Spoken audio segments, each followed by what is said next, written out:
사람은 이 세상을 살아가면서 누구나 그 마음속에 바라는 것이 있습니다. 소원이라고 얘기하죠. 크리스마스가 다가오면은 많은 사람들은 그 마음속에 어린 시절부터 바라는 선물들을 기대하는 것이 있지 않나 생각됩니다. 물론 이제 어른이 돼서는 더 이상 그런 것을 기대하지 않겠지만 우리 어린 시절을 보면은 1년 내내 꼬박꼬박 기다리는 날이 세 개의 날이 있지 않습니까? 나의 생일, 어린이날, 그리고 크리스마스입니다. 무엇을 받을 것인가, 그리고 이것을 받아서 어떻게 자랑할 것인가가 우리 마음속을 즐겁게 하고 기대가 되는 날들입니다.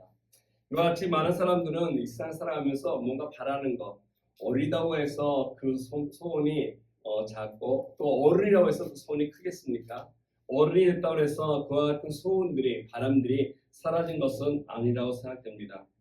개인적으로 우리가 바라는 이와 같은 조그만 작은 소원들이 있지만 또 이런 소원 못지않게 우리가 함께 민족적으로 또는 공동체적으로 한 사회가 바라는 이와 같은 기대함과 있고 소원이 있습니다. 예컨대 우리 남북 통일, 아마 여기 있는 모든 분들 우리 어렸을 때 불렀던 노래 있지 않습니까? 우리의 소원은 통일이죠. 이제 그것이 희미해지는 것 같아요. 80년이 넘어가다 보니까 요즘에는 모르겠습니다. 요즘에 MZ 세대들한테 그렇게 물으면 그들에게 통일이라고 하는 답이 돌아올지 모르겠으나 저희 세 때는 얼마나 많은 바람이었습니까? 우리의 소원은 통일이라고 해서 그것을 노래하며 기다리면서 바랬던 것이 그 뜻이, 그 소원이 매우 숭고했기 때문에 그렇다고 말씀드릴 수 있습니다. 이처럼 우리가 인생을 살아가면서 나의 개개인적인 조그만 소원이 아니라 정말 크고 거대한 소원, 특별히 하나님 나라를 이루기 위해서 하나님의 복음이 곳곳에 전해진 말씀을 통해서 영혼들이 다시 회복되어지고 그래서 정말로 하나님이 원하시고 기뻐하시는 그리스도라 다스리는 나라가 오기를 임하는 소원, 우리가 얼마나 이것을 생각하며 살아가고 있습니까? 이런 소원이 성경에서 말하는 거룩한 소원이고 위대한 소원이라고 할 수 있을 것입니다.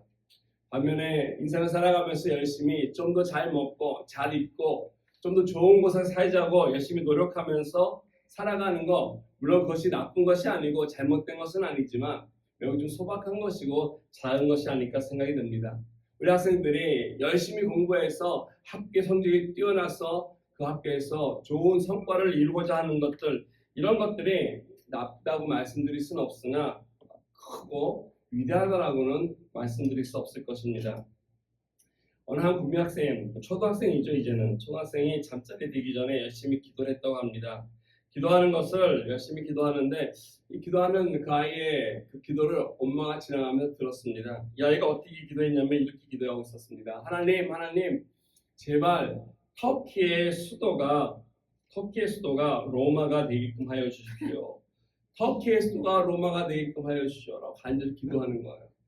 그리고 그랬더니 엄마가 물어봤어요. 야, 터키 수도는 앙칼라 아니야? 했더니 그런데 어저께 시험 봤을 때 내가 터키 수도를 로마라고 썼거든. 귀엽긴 하지만 이런 소원들, 혹시 우리들은 이런 소원 하지 않을까요? 어떤 것을 해놓고서 그것이 이루어지기를 위해서 하나님을 이렇게 동원해가지고 내가 원하는 바를 이루고자 하는 것들, 이와 같은 소원이 우리에게 있다는 것입니다. 종류도 많고 소원 여러 가지가 있습니다. 모든 소원이 똑같지는 않을 것입니다. 그래서 모든 소원이 다 아름답다고 말씀드릴 수 없습니다. 모든 소원들이 다 위대한 것이 아닙니다. 근데 적어도 하나님께서 우리에게 바라시는 소원, 그리고 하나님의 소원을 품고 살아갔던 사람들의 소원은 위대한 소원이었다는 것입니다. 아브라함을 보십시오. 아브라함이 하나님 앞에 살아가면서 그에게 받았던 소원이 있었습니다. 한번 하나님이 소돔과 고모라라고 하는 그 도시를 멸망하고자 심판하고자 왔을 때 아브라함이 하나님 앞에 감이 났었습니다. 그러고 나서 이야기합니다. 하나님, 저 안에 있는 귀한 생명들이 있음을 보지 못합니까? 그 안에 의인들이 있습니다. 불쌍히 여겨주십시오. 마땅히 죄를 지었기 때문에 하나님 앞에 악을 행했기 때문에 다 심판받고 죽어야 할 사람들입니다. 그럼에도 불구하고 그들에게 불쌍한 마음을 가졌던 아브라함이 나아가서 하나님 앞에 중보하며 기도했다는 것입니다. 이와 같은 이 중보하고 기도하는 것이 어떻게 보면은 우리에게 있어서 높고 위대한 소원이라고 말씀드렸습니다. 그럼에도 불구하고 성경에 하나님의 일을 하면서도 이렇게 높고 위대한 마음만 품고 있는 사람은 다가 아니라는 것입니다. 아마 여러분들이 요나서를 보면서 요나 선지자를 기억할 것입니다. 그가 다시스로 도망가다가 붙잡혀서 결국 니느웨 성으로 왔습니다. 니느웨에 와가지고 복음을 전했습니다. 하나님께 원하시는 대로 말씀 전했더니 저들이 회개하고 돌아오는 모습이 오기 전에 멀리서 하나님께서 그들을 어떻게 멸망시키는가, 저들이 돌아오지 않아서 멸망받기를 기다리고 있었던 요나의 모습이 있습니다. 그때 햇빛 아래 있었던 요나에게 하나님께서 긍휼히 여기셔서 불쌍해서 박넝쿨을 통해서 그늘을 위에 치우게 했습니다. 그 그늘로 인해서 요나가 매우 기뻐했습니다. 너무 기뻐했습니다. 이 땡볕에 있다가 그늘이 하루 만에 지어지니 얼마나 좋겠습니까? 그런데 하루 종일 땡볕에 있었던 그 박넝쿨이 말라서 떨어지자 요나의 모습이 어땠습니까? 하나님을 향해서 노발대발했습니다. 화를 냈습니다. 분노했습니다. 자기의 개인의 욕구에 충만해 그것이 들어졌을 때, 자기가 편리했을 때는 감사하고 기뻐했지만 그것이 이루어지지 않자 그는 오히려 하나님 앞에 불만하고 불평하고 원망했던 모습을 보여줬다는 것입니다. 우리들도 이와 같은 소원이 있습니다. 다 다르겠지만 어떤 소원을 품고 살아가느냐. 그래서 그 소원이 내가 원하는 대로 딱 이루어지면 하나님의 은혜이고 감사이지만 그렇지 않다면은 그런 대로 살아가는 모습들, 우리들은 어떠한 마음속을 갖고서 살아가고 있습니까? 이러한 모습 속에서 우리들의 삶에 방향이 있고 또 그 가운데 살아가면서 맺어져가는 열매들이 있다라고 하는 것입니다. 빌립보서를 보고 있으면서 계속 묵상하는 것이 무엇입니까? 바울이 우리에게 말씀해 주는 것은 예수 그리스도를 어떤 모델을 삼아서 그를 따르라고 권면해 주고 있는 말씀이 계속 반복돼서 나오고 있다는 것입니다. 예수를 따르는 제자로서 우리는 예수님 앞에 주님을 품고 따라가는 것, 이것처럼 큰 소원이 없을 것입니다. 예수님을 닮고자 하는 마음, 예수님을 따르고자 하는 마음, 예수님이 가르쳐 준 대로 살아가고자 하는 마음이 우리 마음에 있다면 그 소원은 정말로 하나님께서 가장 기뻐하는 소원이 아닐까 생각이 됩니다. 오늘 본문을 보시면 사도 바울은 크리스찬들이 살아가면서 성숙해져가면서 자기의 믿음을 갖고 있다가 그 믿음이 하나님 앞에 드러나기 시작하면서 자랄 때 어떻게 해야 될 때 우리가 좋은 소원을 가질 수 있을지를 말씀해 주고 있습니다. 10절 말씀해 보시면 이렇게 권면합니다. 그러므로 라고 합니다. 나의 사랑하는 자들아, 너희가 나 있을 때뿐 아니라 더욱 지금 나 없을 때에도 항상 걱정하여 두렵고 떨림으로 너희 구원을 이루라. 오늘도 본문이 그러므로라고 하는 단어로 시작하고 있습니다. 그러므로라고 하는 것은 지난번에 말씀드린 것처럼 이 전에 있었던 일에 대한 어떤 결과고 전에 무슨 얘기가 있었기 때문에 이것을 받아서 어떻게 할 것인가를 이야기해 주는 것입니다. 그래서 우리가 사실 그 전에 있었던 것을 생각해 봐야 할 텐데 2장 5절에서 11절 말씀을 보면은 우리가 살펴봤듯이 예수님이 어떠한 삶을 살으셨는지, 어떠한 사역을 행하셨는지, 어떠한 자세로 이 땅 가운데 오셔서 무엇을 하셨는지를 잘 얘기해 주고 있습니다. 거기 보면 예수님의 삶은 한마디로 비움의 삶이었습니다. 한마디로 자기 포기의 삶이었습니다. 하늘의 특권을 다 내려놓고 종의 모습으로 이 땅에 오셔서 우리와 똑같이 우리 가운데 거하신 예수님의 모습. 예수님의 삶은 그러면서 하나님의 거룩한 뜻을 이루고자 했던 삶이 바로 그곳에 나와 있습니다. 그 예수님의 삶의 모습이 무엇이었습니까? 십자가를 지신 삶이었다는 것입니다. 자기의 생명을 내어드리는 삶, 그래서 하나님께는 영광을 돌리고 자기는 가장 낮은 데로 내려갔음에도 불구하고 그와 같은 예수 그리스도를 하나님께서 높이시되 그의 이름을 모든 이름 위에 높여주셔서 모든 자들이 그 앞에 무릎을 꿇게 하고 영광을 돌리게 하는 이와 같은 놀라운 주님의 삶을 바울은 우리에게 잘 소개해 주었습니다. 그런 다음에 오늘 12절에 와서 그러므로 예수님께서 이렇게 됐기 때문에 그러므로 라면서 예수님이 이렇게 사셨다면 우리들도 너희들도 빌립보 교회 현장에서 말씀하는 것이 살아야 한다는 것입니다. 너희들도 이와 같은 주님의 제자라면 주님과 같이 우리도 따라 살아가야 할 삶을 말씀해 주고 있다는 것입니다. 따라가야 할 삶의 모델, 롤 모델이 바로 예수 그리스도고 그것이 바로 우리들의 기독교인의 신앙의 삶의 모습이라고 말씀드릴 수 있습니다. 어떻게 해야만이 우리가 주님을 따라 살 수 있는 것인가? 어떻게 해야만이 예수님을 닮아갈 수 있는 것인가? 예수님처럼 살아가는 삶의 모습이 크리스찬의 방향이라면은 정말로 하나님께서 기뻐하시는 삶이 될 것입니다. 근데 문제는 무엇입니까? 우리들에게 이와 같은 소원이 또 바램은 있으나 우리가 그것이 쉽지 않다는 것입니다. 예수님처럼 살아가는 거 결코 쉽지 않습니다. 두 가지 이유 때문에 그렇습니다. 하나는 우리에게 문제가 있습니다. 우리들의 연약함 때문에 우리 모두는 약하고 미약하기 때문에 예수님처럼 강하게 굳건하게 설 수 없다는 것입니다. 두 번째 이유는 그와 같은 약한 우리들에게 이 세상이 허락하지 않다는 것입니다. 이 세상이 우리를 가만두지 않습니다. 나는 착하게 살고 바르게 살고 정직하게 살고자 하지만 이 세상이 그렇게 나를 두지 않는다는 것입니다. 그래서 예수님처럼 살기 원하지만 그러지 못한 우리 자신 때문에 넘어지고 또 넘어져 있는 우리들을 짓밟고 일어서지 못하도록 막는 이 살가 있어서 하나님 앞에 예수님처럼 살지 못하는 부끄러움의 모습이 있다는 것입니다. 그러나 진정으로 우리가 예수님 따라서 바르게 살기 원한다면 우리 힘으로 되지는 않지만 최소한 두 가지 필요한 것을 오늘 바울은 우리에게 말씀해 주고 있습니다. 13절에 소개가 되어 있는데 이렇게 얘기합니다. 너희 안에서 행하시는 이는 누구냐? 바로 하나님이시다는 것입니다. 내 안에 소원을 두시고 그 소원을 이루게 하시는 너희 안에 행하시는 이는 하나님이시니 자기의 기쁘신 뜻을 위하여 너에게 소원을 두고 행하게 하신다. 두 가지 조건이 있습니다. 하나는 우리 마음속에 다른 소원을 갖을 때 내가 정말로 예수님을 닮아서 예수님처럼 이 땅에서 하나님께 기쁨을 드리고자 살아갈 때 이와 같은 소원함이 있을 때 우리는 하나님 앞에 영광 드릴 수 있는 삶의 모습을 살아갈 수 있습니다. 두 번째는 그러기 위해서 능력이 있어야 한다는 것입니다. 오늘 말씀에 보면은 이 바른 소원을 통해서 우리가 하나님 앞에 그 능력을 가지고서 하나님께 기쁨 드릴 수 있는 삶이 어떤 모습인지 생각해 보기 원합니다. 여기서 말하는 이 예수님 하나님 말씀하시는 이 바른 소원, 이 소원이라는 것은 그냥 단순한 우리들의 개인적인 어떤 욕심이나 어떤 바람을 이루는 것은 아니라는 것입니다.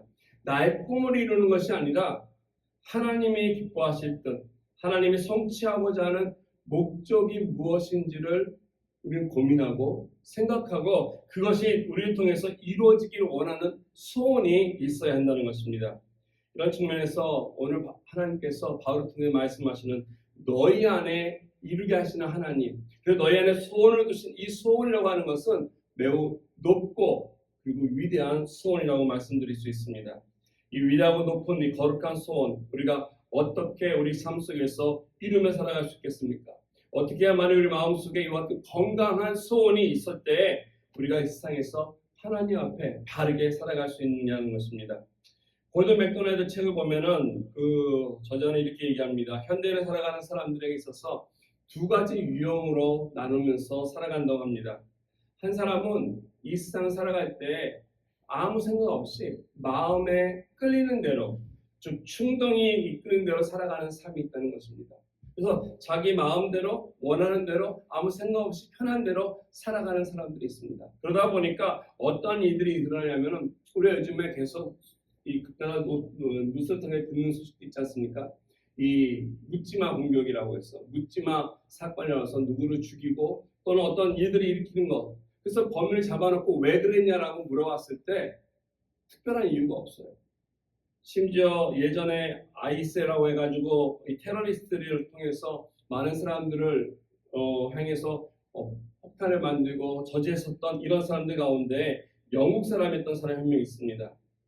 아주 떠들썩했던 사람인데 이 사람이 가난한 사람도 아닙니다. 보니까 런던에 170만 불짜리의 큰 저택을 가지고 소유했던 사람이에요. 잘 살아요. 학벌도 좋아요. 부유한 사람인데 왜 테러리스트가 되었는가 물어봤을 때 그가 한 답변이 충격적이었습니다. 할 일이 없었어. 할 일이 없었어. 소위 내 마음대로, 내 편한 대로, 내 마음에 충동되는 대로 그때그때 살아간다는 것입니다. 나의 분노대로, 내가 원하는 대로 인생을 살아가는 사람들. 또 반면에 이와 같은 사람이 아니라 소명에 이끌어가는 사람이 있음을 골든 맥도날드는 지적해주고 있습니다. 내 마음속에 원하는 것이 아니라 즉 하나님의 부르심에 이끌려가는 사람, 내가 하고 싶은 거 다 하는 것이 아니라 하나님께서 원하시는 삶이 무엇인지를 살펴보면서 그 공동체 안에서 내가 해야 할 역할을 감당하는 사람, 분명한 삶의 목적 의식이 있는 사람들이 있다라는 것입니다. 다양성이 있습니다. 그렇기 때문에 내 삶이 좀 답답하고 척박하고 어렵더라도 이것을 이겨내고, 그리고 하나님께서 나에 대한 부르심이 분명하기 때문에 그 가운데 기도하며 하나님의 뜻을 이루기 위해서 살아가는 사람, 이런 사람을 우리 골든 맥도날드는 우리 향해서 소명에 이끌리는 삶이라고 말씀해왔고, 이것이 바로 오늘 바울이 우리에게 요구하는 크리스찬의 삶이 아닌가 생각이 됩니다. 여러분들 어떻습니까? 여러분들은 오늘 어떠한 소원을 한 해 동안 품고 살아왔으며 또 인생에 우리 마음속에 품으며 기도하며 살아가고 계십니까? 오늘 모든 그리스도인들에게 가져야 할 세 가지의 소원을 오늘 바울은 이렇게 소개하고 있습니다. 첫 번째, 우리에게 있어야 할 소원이 있는데요. 그것은 바로 성장을 위한 소원이 우리에게 있어야 한다는 것입니다. 예수님을 닮기 위해서 이 세상을 살아가면서 할 때 그냥 하는 것이 아니라 내 마음속에 성장이 필요한데, 이 성장하기 위한, 즉 자라나고 변하기 위한 소원이 우리에게 있어야 한다는 것입니다. 다시 한번 12절 말씀 읽습니다. 12절 말씀에 보면은, 그러므로 나의 사랑하는 자들아, 너희가 나 있을 때뿐 아니라 더욱 지금 나 없을 때 항상 복종하고 두렵고 떨림으로 너희 구원을 이루라. 오늘 말씀 보면은 너희 구원을 이루라라고 이렇게 권면하고 있는데, 혹 이거를 우리 한국어로 읽다 보면은 오해할 수 있는 요지가 있는 말씀 아닌가 생각됩니다. 왜냐하면 구원을 이루라라고 이야기하기 때문에, 구원이라고 하는 것은 내가 이렇게 노력해서 애써가지고 성취하는 것이 아니지 않습니까? 우리가 알다시피 구원이라고 하는 것은 하나님의 선물입니다. 내가 노력한다고 해서 얻어지는 것이 아니라, 내가 애쓴다고 해서 이루어지는 것이 아니라 하나님께서 나에게 선물로 주시는 것입니다. 무조건적으로 내가 무언가를 행했기 때문에 얻는 것이 아니라 값없이 하나님이 주신 것입니다. 좀 더 쉽게 해서 말씀드리면, 예수님께서 십자가를 통해서 우리를 위해 모든 죄를 담당해 주심으로 예수 그리스도의 십자가의 그 보혈로서 우리가 하나님 앞에 은혜로 받은 것이 구원입니다. 그렇기 때문에 여기서 말하는 대로 내가 구원을 이루기 위해서 힘쓰는다고 하는 것은 아니라는 것입니다. 예수를 믿는 순간 우리는 구원을 받았다는 것이죠. 이것을 분명히 저와 여러분들은 믿고 확신할 줄 압니다. 그런데 많은 크리스찬들의 삶 속에서 예수를 믿는 것은 좋아합니다. 근데 믿고 나면 거기서 끝이라는 것입니다. 예수 믿고 천국 가면 이미 그 다음에는 모든 삶이 멈춰버린다는 것입니다. 예수 믿는다고 하는 것이 예수 믿고 교회 나와서 천국 간다라고 하는 것이 보장만 된다면 그 다음에는 성장하지 않고 성숙해지지 않는다는 것입니다. 근데 오늘 말씀은 이렇게 얘기하고 있습니다. 정말 너희들이 그리스도를 믿음으로 구원을 받았다면 이제는 구원받은 자의 삶이 필요하다는 것입니다. 구원받은 자의 삶 속으로서 멈춰있지 말고 예수 그리스도 안에서 그리스도를 닮기 위해서 끊임없이 달려가라고 하는 것이 오늘 말씀이라는 것입니다. 우리가 완벽하자는 것은 아닙니다. 그 누구도 완벽할 수 없을 것입니다. 온전하지 않습니다. 그러나 예수 그리스도 안에서 우리의 믿음이 하나님 앞에 온전해질 수 있도록 우리는 나가야 한다는 것입니다. 한 단계 한 단계 변화가 일어나는 삶이 있어야 한다는 것이죠. 이것을 좀 더 신학적인 용어로 얘기하면, 우리가 하나님 앞에 구원받은 사건을 칭의라고 한다면, 칭의 바꾼 이후에, 내가 의인이 된 이후에는 성화가 되는 과정이 있어야 한다는 것을 말씀해 주고 있습니다. 우리가 칭의로 구원받은 사건을 통해서 구원만 누리면서 내가 더 이상 죄인이 아니고 의인이기 때문에 구원에 대한 기쁨으로 사는 것이 아니라, 오늘의 말씀은 구원받은 사람이 이제 어떻게 해야만이 성화되어 가는가를 권면해 주는 말씀입니다. 그러므로 구원이라고 하는 것은 어떤 무슨 라이센스나 어떤 자격증을 따는 것이 아닙니다. 처음 가는 티켓을 구입해서 이제 그것이 있으니까 다 됐다라고 끝나는 것이 아니라는 것입니다. 이것은 성경에서 말하는 개념도 아니고 위험한 것입니다. 우리가 구원에 대해서 내가 예수 믿었기 때문에 구원받았다라고만 한다면은 이것이 우리에게 오해를 갖고 있기 때문에 이단이 얘기하는 것처럼 마치 구원받기 얘기하는 것처럼 구원받았으니까 이제부터는 마음대로 무엇이든지 할 수 있다라고 하는 이와 같은 위험한 오류에 빠질 수밖에 없다는 것입니다. 우리가 오늘 보면 사도 바울은 이렇게 얘기하고 있습니다. 우리를 구원을 두렵고 떨리는 마음으로 이뤄가라라고 권면해주고 있습니다. 두렵고 떨리는 마음, 하나님과의 관계 속에서 이루어지는 이 구원이 하나님 앞에 두려운 마음으로, 하나님 앞에 떨리는 마음으로 하나님 앞에 서라는 것입니다. 떨린다라고 하는 것은 우리에게 있어서 마음의 설렘을 이야기해주고 있습니다. 하나님 앞에 있어서 이 떨린다라고 하는 기대감을 얘기해주고 있습니다. 하나님 앞에 우리가 보이는 하나님 앞에 섰을 때 우리가 하나님께 나타내는 우리들의 마음이라는 것입니다. 두려움은 반면에 하나님 앞에 어떤 공포가 아니라 하나님 앞에 우리가 보일 수 있는 레베렌스, 즉 어떤 우리의 존경함, 또 하나님 앞에 그 위대하심에 대해서 보여주는 마음을 이 두려움이라고 표현하고 있다는 것입니다. 너무나 좋으신 하나님이기 때문에 그 하나님 앞에 서면은 정말 감히 설 수 없는 우리들이지만은 그 하나님 앞에 섰을 때 또는 그 마음이 우리가 설렘이 있을 때 그래서 그 하나님 앞에 뛰는 마음을 가지고서 기쁨 가운데 감사하는 마음으로 사랑하는 마음으로 하나님 앞에 나아가는 삶, 이것이 바로 우리들에게 말씀하고 있는 믿음의 성장을 얘기합니다. 내가 예수 믿었기 때문에 이제 구원받아서 교회만 잘 다니면 될지가 아니라 이 구원받음이 설레였어. 이 구원받음이 날마다 하나님 앞에 섰을 때 두근두근 해가지고 내가 어떻게 하면 더 하나님 앞에 바로 살아갈 수 있을까를 고민하며 기도하며 나갈 때 이 두려움을 얘기하고 있습니다. 우리가 교회 나올 때 이와 같은 설렘이 있는지, 예배 드릴 때 이와 같은 설레는 마음이 있는지, 찬양을 드릴 때 감격과 감사 가운데서 하나님 앞에 이와 같은 설렘으로 찬양을 드리고 있는지, 많은 그리스도인들이 그냥 교회만 왔다 갔다 하는 타성에 젖어서 살아가는 삶을 살고 있습니다. 습관적으로 예배 드리는 사람들이 얼마나 많은지 모릅니다. 가끔가다 여러분도 운전할 때 그런 착각이 일어날지 않을지 모르겠습니다. 운전대를 앉으면은 그냥 우리도 알게 모르게 그냥 운전할 때 있습니다. 운전대 잡고 집으로 가면 그냥 쭉 갑니다. 내비게이션을 켜놨음에도 불구하고 보지 않고 그냥 갈 때가 많다는 것입니다. 습관적으로 쭉 우리가 할 때가 많다는 것이죠.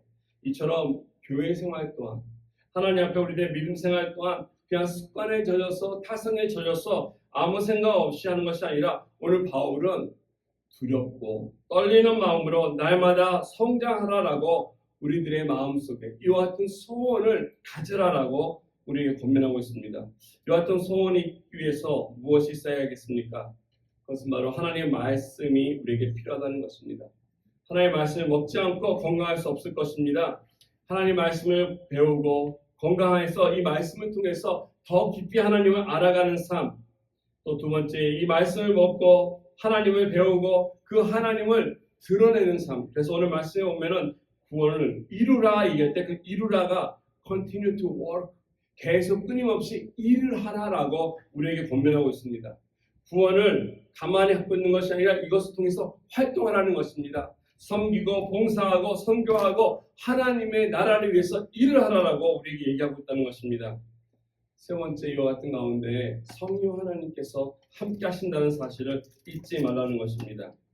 우리에게 있어서 이와 같이 귀한 변화들이 일어날 때 하나님께서 원하시는 삶이 우리들의 인생을 통해 하나님의 나라를 선포하는 것이고 변화된 삶을 통해서 예수 그리스도를 보여주기를 원하는 것입니다.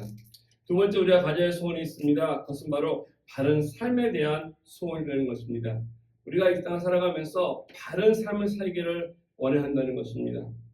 예수님께서 기뻐하시는 삶, 하나님께서 원하시는 삶, 그 가운데 성장을 통해서 이루어지는 이 삶이 오늘 14절과 15절을 보시면은 그 목적에 대해서 바울은 이렇게 말씀해주고 있습니다. 모든 일에 원망과 시비가 없이 하라. 이는 너희가 흠이 없고 순전하여 어그러지고 거스리는 세대 가운데서 하나님의 흠없는 자녀로 세상에서 그들 가운데 빛으로 나타내라 라고 말씀하고 있습니다. 저와 여러분들이 살고 있는 세상들, 이 세상 가운데는 오늘 말씀을 보니까 어떠한 세상이냐면 바울 당시에 있던 세상이 어그러지고 거스리는 세대라고 얘기하고 있습니다. 바울이 살던 세상이나 저와 여러분들이 살고 있는 오늘날 세상이나 별다를 바가 없는 것 같습니다. 어그렸다라고 하는 말은 삐뚤어졌다는 것이죠. 왜곡됐다는 것입니다. 뭔가 바르지 않다는 것입니다. 크롭이라고 얘기하더라고요. 페르베르스. 이와 같이 거슬리는 하나님의 어떤 원리에 대해서 하나님에 대해서 저항하는, 항의하는 것입니다. 이게 바로 세상이라는 것입니다. 그래서 세상은 우리가 어둡다라고 얘기합니다. 바른 것이 없습니다. 어떤 분이 표현한 것처럼 이 비정상이 정상이 되는 세대가 지금 우리가 살고 있는 세상이 아닌가 봅니다. 비정상인데 그게 정상인 것처럼 보인다는 것입니다. 예를 들어서 공무원들은 부정부패합니다. 얼마 전에도 우리 막내랑 같이 얘기하면서 계속 끊임없이 그런 마음을 해요. 주인이 이 물건을 파는데 확대해가지고 거짓말을 많이 해서 팔게 한다는 것이 마음에 안 든다는 것이죠. 비즈니스 하는 사람들은 어쩔 수 없습니다. 거짓말 해야 돼요. 사기도 쳐야 돼요. 안 한다고 그러면 그것이 어리석은 것이고 그것이 정직하게 한다고 하는데 그것은 정상적이 아니다라고 얘기하죠. 이게 바로 오늘날의 세상입니다. 어그러진 세상입니다. 왜곡된 세상입니다. 결혼이라고 하는 것이 당연히 남자와 여자가 결혼하는 것인데 오늘날은 시대가 변했습니다. 결혼하는 것에 대한 개념이 달라지고 있습니다. 예전에 한번 쇼킹했던 것이 나브라틸로바라고 하는 US 오픈 여자 이 테니스 선수가 있습니다. 아주 유명한 선수죠. 그녀가 게임을 마친 다음에 그 게임에 자기가 왔던 그 여자 선수의 여자친구가 있었습니다. 그 여자친구를 향해서 끝나자 뭘 했냐면은 프로포즈를 했다는 것입니다. 그들 많은 관중들이 오 놀란 게 아니라 찬스에 박수를 보냈습니다. 이게 바로 오늘날 우리 살아가는 세상입니다. 정신 차려야 합니다. 삐뚤어지고 어그러진 세상, 왜곡된 세상, 그래서 비정상이 마치 정상인 것처럼 받들어지는 이 세상, 이것에서 우리가 하나님께 영광을 돌리기 위해서 어떻게 해야 되겠습니까? 바른 삶을 먼저 살아야 할 것입니다. 그래서 오늘 성경은 우리에게 이렇게 합니다. 너희가 원망하고 시비하지 말아라 라고 합니다. 원망은 우리가 알다시피 불평하는 것입니다. 감사의 반대입니다. 시비라고 하는 건 다투는 것입니다. 사랑의 반대라고 말씀드릴 수 있습니다. 그래서 예수 믿는 사람들이 내가 하나님 믿고 예수님 믿는다고 하는 사람들이 원망을 하고 시비하고 즉 불평하고 싸우고 많은 사람들 싸움에서 이와 같이 어려운 일들을 만들어낸다면 이 세상 사람들이 우리를 바라보면서 어떻게 생각하겠냐는 것입니다. 어떻게 이 어그러진 세상 가운데서 우리가 원망하고 시비하는 가운데서 빛으로 살아갈 수 있냐는 것입니다. 그래서 오늘 바울이 우리에게 아주 간곡하게 우리에게 외치고 권면하는 말씀이 있습니다. 구원받으면 끝난 것이 아니라 구원받으면 이제 구원받은 그 삶을 통해서 성장하면서 우리가 바른 삶으로 드러내야 한다는 것입니다. 예수 믿고 마음대로 살아가는 것이 아니라 이 세상이 바라보고 있는 우리들을 향해서 우리가 그들에게 바른 삶의 모습을 통해 하나님 앞에 빛처럼 살아가는 삶, 이것이 바로 이 세상에서 예수 믿어 살아가는 삶이라고 말씀드릴 수 있습니다. 어떻게 우리가 완벽한 삶을 살겠습니까? 그럼에도 불구하고 우리는 몸부림은 쳐야 한다는 것입니다. 거룩해지기 위해서, 성결하고 순결하기 위해서, 정직해지기 위해서 몸부림치며 하나님 앞에 소원하며 하나님 내 삶이 바른 삶으로 살아갈 수 있도록 주님 도와주십시오라고 기도하며 나갈 때 그 삶 속에 변화가 일어나는 것이고 예수 그리스도의 능력과 더불어서 하나님께 영광을 돌릴 수 있는 삶으로 그리스도를 닮아가는 우리들의 발걸음이 시작될 것입니다.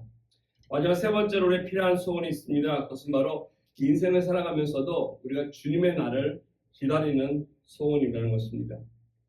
우리가 예수님 안에서 성장하고 주님을 닮아가는 것, 그리고 이 세상에서 바른 열매를 맺는 것 중요하고 소중합니다. 그런데 이 모든 것들 가운데 우리가 기대하고 바라는 것이 있다면 목적지죠. 마지막 파이널이죠. 그것은 무엇입니까? 바로 주님이 오시는 날이라는 것입니다. 주의 날에 대한 소망이 우리에게 있을 때 우리는 손을 내리지 않고 지치지 아니하고 이 세상에서 승리할 수 있을 것입니다. 오늘 16절 말씀 보시기 바랍니다. 오늘 16절 말씀 보시면 사도 바울의 평생 동안에 가슴속에 품고 있었던 그의 가장 큰 열망, 가장 큰 소원을 이렇게 얘기해주고 있습니다. 생명의 말씀을 밝혀 나의 다름질이 헛되지 아니하고 수고도 헛되지 아니하므로 그리스도의 날에 내가 자랑할 것이 있게 하려 합니다. 여기 보면은 사도 바울은 지금이 편안한 것이 아니라는 것입니다. 내가 지금 얼마나 많은 것을 누리고 많은 것을 이루고 많은 것을 소유했냐 이것이 아니라 지금 바울은 예수 그리스도의 날을 먼 날 예수님의 날을 주님이 오시는 날을 바라보는 것입니다. 그날이 왜 그렇습니까? 우리가 바라는 그 구원이라고 하는 것이 완성이 되는 날이기 때문에 그렇습니다. 내가 이 땅 가운데서 내가 구원을 이루기 위해서 힘쓰고 하나님 앞에 바르게 살아가기 위해서 노력하고 기도하며 내 마음속에 소원은 있으나 이것이 완전히 이루어지는 그날이 바로 예수님께서 오시는 날이기 때문에 그렇습니다. 하나님 나라가 이루어지는 날입니다. 그날이 되면 자랑할 것이 있다라고 바울은 이야기하고 있습니다. 그날에 그가 열심히 했던 모든 것들, 옛날에 자랑 삼았던 많은 것들은 다 내려놓고 하나님 앞에 예수 그리스도를 만나고자 했던 그 마음 통해서 그가 열심히 달려왔던 그의 복음적인 삶, 이것이 바로 그 마음속에 기쁨으로 남았기 때문에 그렇습니다. 그래서 10절 말씀에 보면 이렇게 얘기합니다. 만일 너희 믿음의 재물과 섬김 위에 내가 나를 전제로 드릴지라도 나는 기뻐하고 너희 무리와 함께 기뻐하겠다.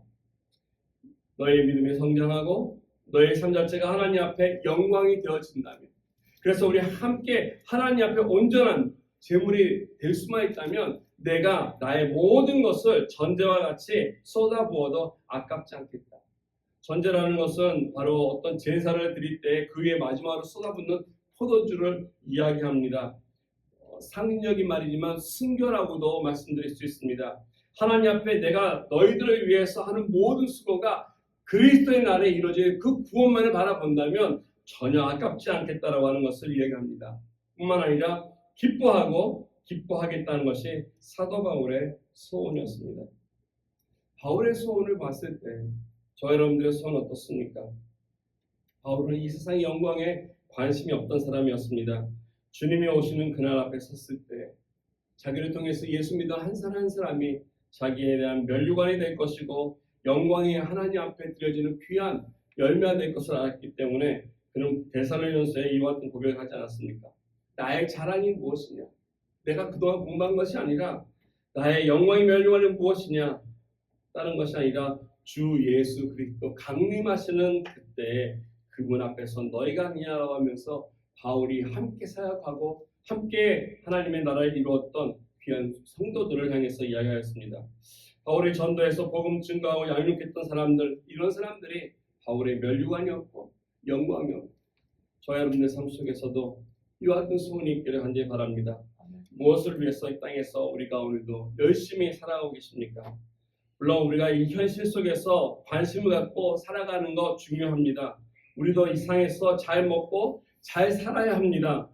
부자도 돼야 합니다. 건강도 해야 합니다. 근데 이게 모든 것이 돼서는 안 된다는 것입니다. 이 현실보다 중요한 것이 바로 이 가운데서 우리가 더욱더 높고 위대한 이 하나님의 소원, 이 소원을 마음속에 품고 그리스도를 닮아가는, 그래서 하나님 앞에 영광을 돌릴 수 있는 성숙해지는, 성장하는 그러한 믿음으로 하나님의 나라를 기다리는 소원, 이것을 저와 여러분들이 함께 품고 나갈 수 있기를 주님의 이름으로 축원드리겠습니다. 같이 기도하기 원합니다. 기도할 때 이 시간에 하나님, 나의 소원은 부족합니다. 나의 소원은 약할 때가 많습니다. 근데 이 시간 하나님, 우리 소원 위에 주님 기름 부어 주십시오. 그래서 이 소원으로 말미암아서 하나님의 영광이 나타나게 해 주십시오. 내 삶 속에 하나님 이 소원을 통해서 이 하나님의 축복이 흘러가게 해 주십시오 라고 하면서 우리 함께 같이 기도하며 나아가겠습니다. 함께 같이 기도드리겠습니다.